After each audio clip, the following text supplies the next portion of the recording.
Hey traders, do you like OTC stocks? If you like OTC stocks, you may be interested in Max Power Mining Corp. This tiny OTC stock is trading at just 50 cents and they're trying to make lithium great again. Let's check it out.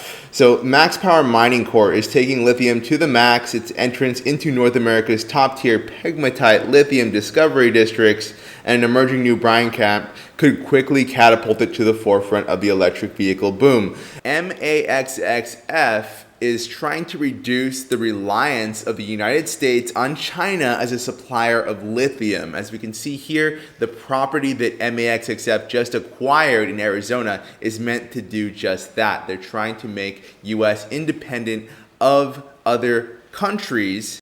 Here is the stock chart for MAXXF.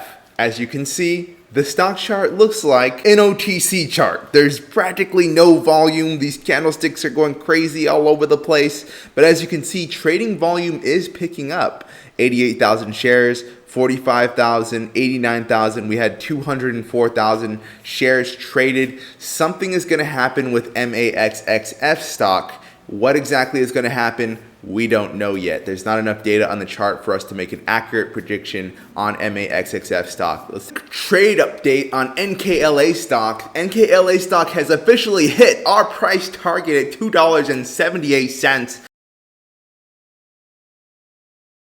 Wow, we knew exactly where to sell this stock before the dump. Look at the stock right now trading at $2.45. Quick shout out to our favorite pro trader Don for making $400 on my PRFX call out. You can see the call out right here. If you want to start making money with me and my team, click the link in the description and you can get a free trial. You can join my free Discord or you can join my free Telegram group. There's a lot of ways that you can earn with Rocket Day Trading, and I look forward to being a part of your day trading career.